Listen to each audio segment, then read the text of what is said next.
ಪುಷ್ಪ, ಏನು ಮಾಡಕ್ಕಂತೀ? ಒಬ್ಬಕ್ಕೆ ಕುಂತೀಯಲ್ಲ. ಬಾ ಪಲ್ಲವಿ. ಏನಿಲ್ಲ, ಹಂಗೆ ಕುತ್ಕೊಂಡಿದ್ದೆ. ಅದು ಅಂಕಲ್ ಅವ್ರ ಬಿಸ್ನೆಸ್ಸಿಂದ ಹೇಳಿದ್ರಲ್ಲ, ಅದನ್ನೇ ಯೋಚನೆ ಮಾಡ್ಕೊತ ಕುಂತಿದ್ದೆ, ಏನು ಮಾಡಬೇಕು ಏನು ಅಂತ. ಬರ್ರಿ ಕುತ್ಕೋ ಬರ್ರಿ. ನೀನು ಫ್ರೀ ಇದ್ರೆ ನಿನ್ನ ಜೊತೆ ಒಂದು ಸ್ವಲ್ಪ ಮಾತಾಡೋದಿತ್ತು. ಫ್ರೀ ಅದೇನ? ಅಯ್ಯೋ ಹೇಳ್ರಿ, ಅದೇ ಏನೈತಿ ಹೇಳಿ ಪಲ್ಲವಿ. ಅದೇ ಯಾಕೆ ಫ್ರೀ ಅದೇನ ಹಂಗದೇನ ಅಂತ ಕೇಳ್ತಿದ್ದಿ? ಹೇಳು ಏನಾಯ್ತಂತಂದು. ಅದು ನಾ ಹೇಳ್ತೀನಿ, ಮತ್ತು ಅಪ್ಪ ಅವನ ಮುಂದೆ ಅಣ್ಣನವ್ರ ಮುಂದೆ ಯಾರ ಮುಂದೆ ಹೇಳಬಾರ್ದಾ ನೀನು? ಹಂಗಂದ್ರೆ ಹೇಳ್ತೀನಿ ನಾನು, ಮತ್ತಿಲ್ಲ ಅಂದ್ರೆ ಹೇಳಂಗಿಲ್ಲ. ಆಯಿತು, ಮನೇಲಿ ಯಾರ ಮುಂದೂ ಹೇಳಂಗಿಲ್ಲ ಆಯಿತಾ? ಏನಂತ ಹೇಳಿ, ಏನಾದರೂ ಪ್ರಾಬ್ಲಮ್ ಇದೆಯಾ?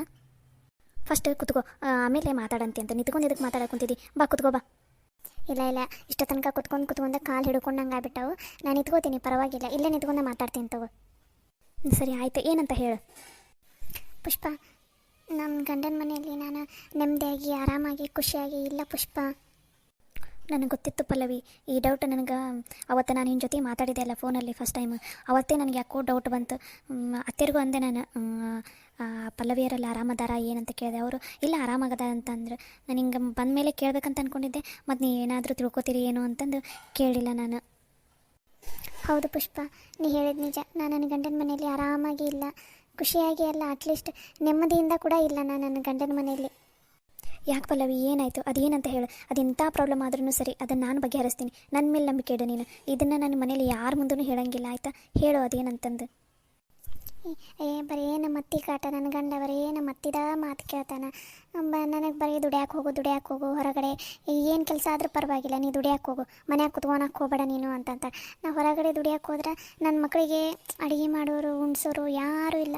ನಾ ಬಿಟ್ಟು ಹೋದೆ ಅಂತಂದರೆ ನನ್ನ ಮಕ್ಕಳನ್ನ ನೋಡ್ಕೊಳ್ಳೋರು ಇಲ್ಲ. ನಮ್ಮ ಅತ್ತಿ ನೋಡಿದರೆ ಏನೇನೋ ಹೊರಗಡೆ ದುಡಿಯೋಕೆ ಹೋಗು, ಮನ್ಯಾಗೂ ಮಾಡು, ಹೊರಗಡೆನೂ ದುಡಿಯೋಕೆ ಹೋಗು ಅಂತ ಅಂತಾಳೆ. ಮನೆಯಲ್ಲಿ ಕೆಲಸನೇ ಬೆಳಗ್ಗೆಯಿಂದ ರಾತ್ರಿವರೆಗೂ ಹಂಗೆ ಚಲುವ ಇರ್ತೈತಿ. ಇಂಥದ್ರಲ್ಲಿ ನಾನು ಮನೆಯಲ್ಲೂ ಮಾಡು ಹೊರಗಡೆನೂ ಮಾಡು ಅಂದ್ರೆ ಹೆಂಗೆ ಮಾಡಬೇಕು ಪುಷ್ಪ?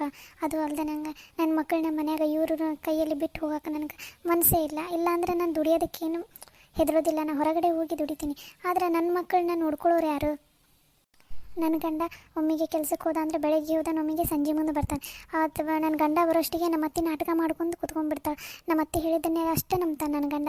ನಾನು ಏನು ಹೇಳಿದ್ರೂ ನಂಬೋದೇ ಇಲ್ಲ. ನನ್ನ ಗಂಡಗೆ ಬರೀ ದುಡ್ಡು ಬೇಕು. ನಾ ದುಡಿಯೋಕೆ ಹೋದೆ ಅಂತ ಅಂದ್ರೆ ಅಷ್ಟೇ ನನ್ನ ಮಾತು ಕೇಳ್ತಾನಂತೆ, ಇಲ್ಲಾಂದ್ರೆ ನನ್ನ ಮಾತು ಕೇಳೋದಿಲ್ಲ ಅಂತ. ಹೌದಾ? ಮತ್ತು ನಾನು ನನ್ನ ತವ್ರ ಮನೇಲಿ ಹೇಳ್ತೀನಿ, ನಮ್ಮ ಅಣ್ಣಾಗ ನಮ್ಮ ಅವ್ಗೆ ಹೇಳ್ತೀನಿ ನೋಡಂತ ಅನ್ಬೇಕಿಲ್ಲ ನೀನು? ಹೇಳಿದ್ರೆ ಹೇಳ್ಕೋಗು, ಅವ್ರು ಬಂದು ಏನು ಮಾಡ್ತಾರೆ? ಬರ್ತಾರಾ? ಬರಲಿ, ಹಂಗಂದ್ರೆ ನೀನು ನಿನ್ನ ತವ್ರ ಮನೆಗೆ ಕಳಿಸ್ತೀನಿ. ನಾನು ಇಲ್ಲಿ ಇಟ್ಕೊಳ್ಳೋದೇ ಇಲ್ಲ, ಹೋಗಿ ನೀನು ನನ್ನ ಮಕ್ಕಳನ್ನ ಇಲ್ಲಿ ನನ್ನ ಕಡೆ ಬಿಟ್ಟು ಹೋಗ್ತಾ ಇರೋ ನೀನು ಇರಾಕ ಹೋಗಬೇಡ. ಎದಕ್ಕೆ ಇರ್ತಿದ್ದೀನಿ ಮನ್ಯಾಗ? ದಂಡ ಪಿಂಡಕ್ಕೆ ಕೂಳಿಗಷ್ಟೇ ದಂಡ ನೀನು ಅಂತಂದು ಹೊಡಿತಾನೆ ಪುಷ್ಪ ನನ್ನ ಗಂಡ. ನನ್ನ ಮತ್ತಿ ಬರೀ ಚುಚ್ಚು ಕೊಡ್ತಾಳೆ. ನಮ್ಮ ಅತ್ತೆ ಮಾತು ಕೇಳೋದು ಬರೋದು ಹೊಡೆಯೋದು, ನಮ್ಮ ಅತ್ತೆ ಮಾತು ಕೇಳೋದು ಬರೋದು ಹೊಡೆಯೋದು. ನನಗೆ ಸಾಕಾಗಿ ಹೋಗ್ಬಿಟ್ಟೈತಿ. ನನ್ನ ಮಕ್ಕಳ ಮುಖ ನೋಡಿ ಅದೀನಿ ಪುಷ್ಪ. ಎಷ್ಟೋ ಸಲ ಸಾಯಬೇಕು ಅಂತ ಹೊರಟಕ್ಕೆ ನಾನು. ಆದರೆ ನಾ ಸತ್ರ ನನ್ನ ಮಕ್ಕಳನ್ನ ನೋಡ್ಕೊಳ್ಳೋರು ಯಾರು? ಅದು ಒಂದು ಕಾರಣಕ್ಕೋಸ್ಕರ ಸುಮ್ಮನೆ ಅದೀನಿ ಪುಷ್ಪ. ನಾನು ಇಲ್ಲಿ ಹೇಳಿದ ಅವಾಗ ಅಪ್ಪಗ ಮೊದಲ ಅವ್ರದ್ದು ಸಾಲದ ಚಿಂತೆ ಅವರಿಗೆ ಭಾಳ ಐತಿ. ಅಂಥದ್ರಲ್ಲಿ ಮತ್ತು ನಾನು ಇಲ್ಲಿ ಬಂದು ಕೂತ್ಕೊಂಡೆ ಅಂದ್ರೆ ಅವರಿಗೂ ಭಾರ. ಅದು ಅಲ್ಲದೆ ಅಪ್ಪಗೆ ಭಾಳ ಚಿಂತೆ ಮಾಡಿದಂದ್ರೆ ಅವ್ರ ಹೆಲ್ತ್ ಇನ್ನೂ ಹಾಳಾಗೋಕೈತಿ. ಅಣ್ಣಗೆ ಹೇಳ್ಬೇಕಂತಂದ್ರೆ ಅವ್ರಿಗೂ ಮೊದಲೇ ಅಣ್ಣಗೆ ಹೇಳ್ಬೇಕಂದ್ರೆ ಅಣ್ಣ ಮದುವೆ ಆಯಿತು ಹಂಗೆ ಹಿಂಗೆ ಹೋದ. ಇವರಿಬ್ರಿಗೆ ಹೇಳ್ಬೇಕಂದ್ರೆ ಇವರಿಬ್ರಿಗೆ ಹೇಳಿದ್ರು ಮತ್ತು ಅಪ್ಪ ಅವನ ಮುಂದೆ ಹೇಳ್ಬಿಡ್ತಾರೆ. ಹಾಗಾಗಿ ಯಾರ ಮುಂದೆ ಹೇಳಿಲ್ಲ, ನಿನ್ನ ಮುಂದೆ ಹೇಳ್ತಾ ಇದ್ದೀನಿ. ಮತ್ತು ಏನಾದರೂ ನನಗೂ ಒಂದು ಏನಾದರೂ ಕೆಲಸ ಹಚ್ಕೊಡು ಪುಷ್ಪ, ಪುಣ್ಯ ಬರ್ತೈತಿ. ಕೊನೆಯವರೆಗೂ ನನ್ನ ಉಸಿರಿರೋವರೆಗೂ ನಿನ್ನ ಸಹಾಯನ ನಾ ಮಾತ್ರ ಮರೆಯಂಗಿಲ್ಲವ. ಪಲ್ಲವಿ, ಏನು ಹೇಳ್ತಾ ಇದೆಯಾ ನೀನು? ಏನು ಅಂಕಲ್ವರು ನಿಮಗೆ ಹೊಡಿತಾರ? ನೀವು ಇದಕ್ಕೆ ಸುಮ್ಮನೆ ಇದ್ದೀರಿ? ಮನ್ಯಾಗ ಹೇಳಬೇಕಿಲ್ಲ ನೀವು? ಹಿಂಗೆ ಹೆದರ್ಕೊಂಡು ಸುಮ್ಮನೆ ಇದ್ರೆ ಅವ್ರು ಇನ್ನಷ್ಟು ಅಟ್ಟದ ಮೇಲೆ ಕೂತ್ಕೋತಾರೆ. ನೀವು ಹಿಂಗೆ ಹೆದರ್ಕೊಂಡು ಕುಂತ್ರನ ಏನೂ ಆಗೋದಿಲ್ಲ. ನಾವು ಹೆದರ್ಕೊಂಡು ಕುತ್ಕೋಬಾರ್ದು. ನಾವು ಇದಕ್ಕೆ ಹೆದರ್ಕೊಂಡು ಕುತ್ಕೋಬೇಕು? ನಿಮ್ದೇನಾದರೂ ತಪ್ಪಿದೆ? ನಾ ಮನೇಲಿ ಎಲ್ಲ ಕೆಲಸ ಮಾಡ್ಕೊಂಡು ಹೊಂಟಿರಿಲ್ಲ ನೀವು, ಮತ್ತೆ ಇದಕ್ಕೆ ಹೆದರ್ತೀರಿ ಅವರಿಗೆ? ನೀವು ಹೆದರದಷ್ಟು ಅವ್ರು ಇನ್ನೂ ಹೆದರ್ಸ್ಕೊತ ಹೋಗ್ತಾರ. ಅಯ್ಯೋ ಪುಷ್ಪ, ಸ್ಟಾರ್ಟಿಂಗಿಗೆ ನಾನು ಎದುರು ಮಾತಾಡಿದ್ದಕ್ಕೆ ಅಯ್ಯೋ ನಮ್ಮ ಅತ್ತಿ ಮತ್ತು ನನ್ನ ಗಂಡ ಸೇರಿ ನನ್ನ ಕಾಲಿಗೆ ಬರೀನ ಹಾಕ್ಬಿಟ್ಟಿದ್ರು ಪುಷ್ಪ. ಅವತ್ತಿಂದ ಹೆದರ್ಕೊಂಡು ಸುಮ್ಮನೆ ಆಗಿಬಿಟ್ಟಿದ್ದೀನಿ ಪುಷ್ಪ ನಾನು. ಏನು ಇಷ್ಟೊಂದು ಕಷ್ಟ ಇದೆನಾ ನಿಮ್ಮದು? ಅಂದರೂ ಏನು ಹೇಳ್ಕೊಂಡೇ ಇಲ್ಲಲ್ಲ ಪಲ್ಲವಿ ನೀವು? ಯಾಕೆ ಹಿಂಗೆ ಮಾಡಿದ್ರಿ ನೀವು? ಇಷ್ಟೊಂದು ನೋವು ನುಂಗ್ಕೊಂಡು ಹೆಂಗದಿರಿ ನೀವು? ಇವಾಗ ಹೇಳು ಪುಷ್ಪ, ಏನು ಮಾಡಲಿ ಹೇಳಿ? ನಾನು ಏನು ಮಾಡಿದ್ರೆ ನಮ್ಮ ಮನೇಲಿ ಹೆದರ್ತಾರೆ. ಅದು ಅಲ್ಲದೆ ನನ್ನ ನಾದಿನಿ ಒಂದು 4 ದಿನಕ್ಕೊಮ್ಮೆ ಬಂದು 4 ದಿನಕ್ಕೊಮ್ಮೆ ಬಂದು ಇನ್ನೊಂದಿಷ್ಟು ಚುಚ್ಚಿ ಕೊಟ್ಟ ಹೋಗ್ತಾಳೆ. ಆಕೆ ಸಲುವಾಗಿ ಹೋಗ್ಬಿಟ್ಟೈತಿ. ಯಾರನ್ನ ಹೆದರ್ಸ್ಲಿ ಹೇಳ? ಗಂಡಗೆ ಹೇಳ, ಅತ್ತೆಗೆ ಹೆದರ್ಸ್ಲಾ, ಅಥವಾ ಬರೋ ನನ್ನ ನಾದಿನಿಗೆ ಹೆದರ್ಸ್ಲಾ? ಯಾರಿಗೆ ಏನಂತ ಹೇಳಿ ಪುಷ್ಪ? ನಾವು ಒಬ್ಬಕ್ಕೆ ಅಲ್ಲಿರೋದು. ನನಗೆ ಹೋಗ್ಬಿಟ್ಟೈತಿ. ಎಲ್ಲನೂ ಬಿಟ್ಟು ಬಂದುಬಿಡ್ಲಾ, ಇಲ್ಲ ಎತ್ತಾಗಾದ್ರೂ ಹೋಗ್ಬಿಡ್ಲಾ ಅಂತಂದರೆ ನನ್ನ ಮಕ್ಕಳಿಗೋಸ್ಕರ ಸುಮ್ಮನೆ ಅದೀನಿ ಪುಷ್ಪ. ಏನು ಮಾಡಲಿ? ಅದಕ್ಕೆ ನನಗೆ ಏನಾದರೂ ಒಂದು ದಾರಿ ಮಾಡಿಕೊಡು ಪುಷ್ಪ. ಆದರೂ ಭಾಳ ಬೇಜಾರಾಗ್ತಿದೆ ಪಲ್ಲವಿ. ನಂಗೆ ಇಷ್ಟೊಂದು ಕಷ್ಟ ಇದೆ ನನಗೆ. ಆದರೂ ಒಂದು ಸಲನೂ ಮನೇಲಿ ಏನೂ ಹೇಳಿಲ್ಲಲ್ಲ. ಮನೇಲಿ ಎಲ್ಲರೂ ನೀನು ಆರಾಮಾಗಿ ಖುಷಿಯಾಗಿದೆಯಾ ಅಂತ ಅಂದ್ಕೊಂಡಿದ್ದಾರೆ. ನನಗಂತೂ ಭಾಳ ಬೇಜಾರಾಗ್ತಿದೆ ಪಲ್ಲವಿ. ಬಾ, ನಾನು ಬಂದು ಮಾತಾಡ್ತೀನಿ. ಬಾ, ನಿನ್ನ ಗಂಡನ ಮನೆಯವ್ರ ಮುಂದೆ ನಾನು ಮಾತಾಡ್ತೀನಿ. ಬಾ, ಅವ್ರು ಎಷ್ಟು ದುಡ್ಡು ಕೇಳ್ತಾರೆ ಅಷ್ಟು ದುಡ್ಡನ್ನು ನಾನು ಕೊಡ್ತೀನಿ. ಬಾ, ಹೋಗೋಣ ಬಾ, ಈಗಲೇ ಹೋಗೋಣ ಬಾ.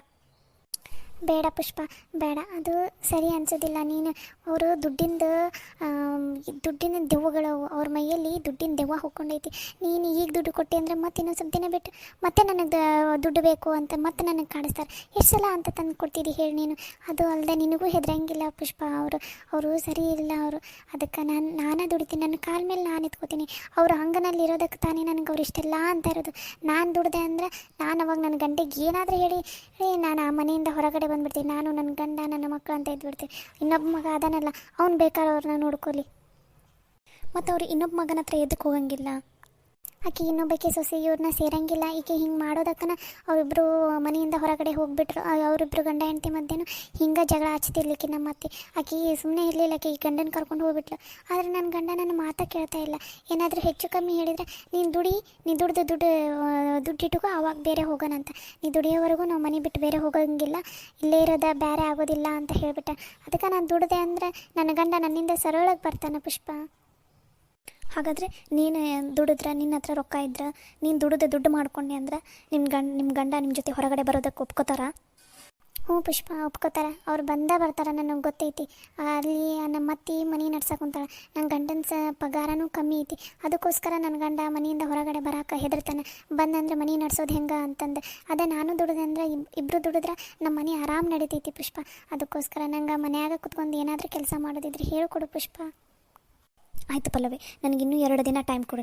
ಇನ್ನೂ 2 ದಿನದಲ್ಲಿ ನೀನು ಯಾವುದಾದ್ರೂ ಚಲೋ ಕೆಲಸನ, ಅದು ಮನೆಯಲ್ಲೇ ಕುತ್ಕೊಂಡು ಮಾಡುವಂಥದ್ದು ಕೆಲಸನ ನಾನು ಹಚ್ಕೊಡ್ತೀನಿ. ನನ್ನ ಮೇಲೆ ನಂಬಿಕೆ ಇಡು. ನೀ ಇದೊಂದು ವಾರ ಊರಿಗೆ ಹೋಗೋಕ್ಕೆ ಹೋಗಬೇಡ. ಅದರದ್ದೆಲ್ಲ ವ್ಯವಸ್ಥೆ ಮಾಡ್ಕೊಂಡು ಮುಂದಿನ ವಾರ ನೀನು ಊರಿಗೆ ಹೋಗಂತೆ ಅಂತ, ಆಯಿತಾ? ಪುಷ್ಪ, ನಿಜವಾಗ್ಲೂ ನನಗೆ ಕೆಲಸ ಹಚ್ಕೊಡ್ತಿ ಮನೆಯಲ್ಲೇ ಕುತ್ಕೊಂಡು ಮಾಡುವಂಥದ್ದು? ಹ್ಞೂ ಪಲ್ಲವಿ, ಕೊಡಿಸ್ತೀನಿ. ನೀ ಮನೆಯಲ್ಲಿ ಆರಾಮಾಗಿ ಕೆಲಸ ಮಾಡ್ಕೊಂಡು ಹೋಗುವಂಥದ್ದು. ಅದು ಅಲ್ಲದೆ ನಿನ್ನ ಗಂಡನ ಸಹಾಯ ಇಲ್ಲದೆ ನೀನು ದುಡ್ಡಲ್ಲಿನ ನಿನ್ನ ಮಕ್ಕಳನ್ನ ಓದಿಸ್ಕೊಂಡು ನಿಮ್ಮ ಮನೆ ನಡೆಸ್ಕೊಂಡು ಹೋಗಬೇಕು. ಅಷ್ಟು ದುಡ್ಡು ಬರೋ ಅಂಥದ್ದು ಕೆಲಸನ ನಾನು ಹುಡುಕೊಡ್ತೀನಿ. ಅಷ್ಟು ಮಾಡಿಕೊಟ್ಬಿಡು ಪುಷ್ಪ. ಈ ಜನ್ಮದಲ್ಲಿ ನೀನು ಈ ಋಣನ ಮರೆಯಂಗಿಲ್ಲ. ನನಗೆ ಒಂದು ಹೊಸ ಜೀವನ ಕೊಟ್ಟಂಗಾಗುತ್ತೆ. ಪ್ಲೀಸ್ ಪುಷ್ಪ, ಇದೊಂದು ಸಹಾಯ ನನಗೆ ಮಾಡಿಬಿಡು ಪುಷ್ಪ. ಹಾಂ ಪಲ್ಲವಿ, ನಾನು ನಿನಗೆ ಮನೆಯಲ್ಲೇ ಮಾಡ್ಕೊಂಡು ಹೋಗೋಂಥ ಕೆಲಸ ಹುಡುಕೊಡ್ತೀನಿ. ಆದ್ರೆ ನೀನು ಈ ಮನೆಯಿಂದ ಹೋಗೋ ಮುಂದೆ ಧೈರ್ಯವಾಗಿ ಹೋಗ್ಬೇಕು. ನಿಮ್ಮ ಅತ್ತಿಗೆ, ನಿನ್ನ ಗಂಡಗೆ, ನಿನ್ನ ನಾದಿನಿಗೆ, ಅವ್ರ ಗಂಡಗೆ, ನಿಮ್ಮ ಮಾವಗೆ ಯಾರಿಗೂ ಹೆದರಬಾರ್ದು. ನೀನು ಅಷ್ಟು ಧೈರ್ಯ ತೊಗೊಂಡು ಹೋಗ್ಬೇಕು, ಸರಿನಾ? ಹ್ಞೂ ಪುಷ್ಪ, ನಾನು ದುಡಿತೀನಿ. ನನ್ನ ಕಾಲ ಮೇಲೆ ನಾನು ನಿಂತ್ಕೊಂಡೆ ಅಂದರೆ ನಾನು ಯಾಕೆ ಯಾರಿಗಾರ ಹೆದರಲಿ? ನಾನು ಯಾರಿಗೂ ಹೆದರಂಗಿಲ್ಲ, ಧೈರ್ಯವಾಗಿಯೇ ಇರ್ತೀನಂತ. ಆದರೆ ಈ ವಿಷಯನ ಮನೇಲಿ ಯಾರ ಮುಂದೆ ಹೇಳಕ್ಕೆ ಹೋಗ್ಬೇಡ ಪುಷ್ಪ. ಈಗಲೇ ಮುಂದೆ ಟೈಮ್ ಬಂದಾಗ ನಾನೇ ಹೇಳ್ತೀನಂತ. ಆಯಿತು ಪಲ್ಲವಿ, ನಾನು ಈ ವಿಷಯನ ಮನೇಲಿ ಯಾರ ಮುಂದೆ ಏನೂ ಹೇಳಕ್ಕೆ ಹೋಗಲ್ಲ. ನಿನಗೆ ಯಾವಾಗ ಹೇಳ್ಬೇಕಂತ ಅನ್ಸುತ್ತೆ ಮನೇಲಿ ಅವಾಗ ಹೇಳು, ಸರಿನಾ? ಪುಣ್ಯವರ್ಲಿ ಪುಷ್ಪ, ನಿನಗೆ ನೀನು ಹೇಳಿದ ಮಾತು ಕೇಳಿ ನನಗಂತೂ ಭಾಳ ಧೈರ್ಯ ಬಂತು. ಏನೋ ಒಂದು ಹೊಸ ಜೀವನ ಆರಾಮಾಗಿ ಸ್ಟಾರ್ಟ್ ಮಾಡ್ಬೋದಲ್ಲ ಅಂತ ಖುಷಿ ಆಗ್ತಾ ಇದೆ ಪುಷ್ಪ. ಸರಿ ಪಲ್ಲವಿ, ಇವಾಗ ನೀನು ಆರಾಮಾಗಿ ಏನೂ ಚಿಂತೆ ಮಾಡಲಾರ್ದಂಗೆ 1 ವಾರ ಆರಾಮಾಗಿರು, ಮನೇಲಿ ನೆಮ್ಮದಿಯಿಂದ ಇರು. ಆಮೇಲೆ ನೀವು ಹೋಗೋ ಮುಂದೆ ನಿನ್ನ ಕೈಯಲ್ಲಿ ಕೆಲಸ ಇದ್ದೇ ಇರುತ್ತೆ, ಸರಿನಾ? ಆಯಿತು ಪುಷ್ಪ. ಸರಿ, ನಾ ಹೊಕ್ಕಿನ. ಹುಡುಗರು ಮಕ್ಕೊಂಡವಂತ ಅನಿಸ್ತೈತಿ. ಎಬ್ಬಸಿ ಅವಕ್ಕೇನಾರ ತಿನ್ನಿಸ್ತೀನಿ. ಮಧ್ಯಾಹ್ನ ಆಯ್ತು, ಇನ್ನೂ ಊಟನ ಮಾಡಿಲ್ಲಲ್ಲ, ಅವಕ್ಕೇನಾರ ಊಟ ಮಾಡಿಸ್ತೀನಂತ. ಸರಿ ಆಯಿತು. ನೀವು ಅವ್ರಿಗೆ ಊಟ ಮಾಡಿಸ್ತೀರ, ನಾನು ಬರ್ತೀನಂತ. ಸರಿ ಆಯಿತು, ಬೇಗ ಬಾ. ಎಲ್ಲರೂ ಒಮ್ಮೆಗೆ ಊಟ ಮಾಡಿದ್ರೆ ಆಯಿತು. ಆಯಿತು ಪಲ್ಲವಿ. ಈ ಥರ ಸಮಸ್ಯೆ ನಮ್ಮ ದೇಶದಲ್ಲಿ ಎಷ್ಟೋ ಹೆಣ್ಮಕ್ಳಿಗಿದೆ. ಮನೇಲಿ ಏನಾದರೂ ಕೆಲಸ ಮಾಡ್ಕೊಂಡು ಹೋಗ್ತೀವಿ ಅಂತ ಎಷ್ಟು ಜನಕ್ಕೆ ಆಸೆ ಇರುತ್ತೆ. ಆದರೆ ಮನೆಯಲ್ಲೇ ಕೂತ್ಕೊಂಡು ಕೆಲಸ ಮಾಡ್ಕೊಂಡು ಹೋಗುವಂಥ ಕೆಲಸ ಎಲ್ಲರಿಗೂ ಸಿಗೋದೇ ಇಲ್ಲ. ಈ ಥರ ಎಲ್ರಿಗೂ ಮನೇಲಿ ಮಾಡ್ಕೊಂಡು ಹೋಗೋವಂಥ ಕೆಲಸ ಸಿಕ್ಕರೆ ಎಷ್ಟೋ ಜನಕ್ಕೆ ಎಷ್ಟೋ ಹೆಲ್ಪ್ ಆಗುತ್ತೆ. ಯಾರ್ಯಾರು ನಮ್ಮ ವೀಡಿಯೋನ ನೋಡ್ತಾ ಇದ್ದೀರಾ, ಪ್ಲೀಸ್ ಎಲ್ಲರೂ ನಮ್ಮ ವೀಡಿಯೋಗೆ ಲೈಕ್ ಮಾಡಿರಿ, ಶೇರ್ ಮಾಡಿರಿ, ಕಮೆಂಟ್ ಮಾಡಿರಿ. ಹಾಗೆ ನಮ್ಮ ಚಾನಲ್ಗೆ ಸಬ್ಸ್ಕ್ರೈಬ್ ಆಗಿ ಮತ್ತು ಪಕ್ಕದಲ್ಲಿರೋ ಬೆಲ್ ಐಕನ್ ಮೇಲೆ ಕ್ಲಿಕ್ ಮಾಡಿರಿ. ಈ ಸ್ಟೋರಿ ಹೇಗಿದೆ, ಇನ್ನು ಮುಂದೆ ಚೆನ್ನಾಗಿದೆ ಸ್ಟೋರಿ. ಯಾರ್ಯಾರಿಗೆ ಈ ಸ್ಟೋರಿ ಇಷ್ಟ ಆಗಿದೆ ಪ್ಲೀಸ್ ಎಲ್ಲರೂ ಕಮೆಂಟ್ ಮಾಡಿರಿ ಸ್ಟೋರಿ ಹೇಗಿದೆ ಅಂತ. Thank you. ಹೀಗೆ ಸಪೋರ್ಟ್ ಮಾಡಿ ನಮ್ಮ ಚಾನಲ್ಗೆ.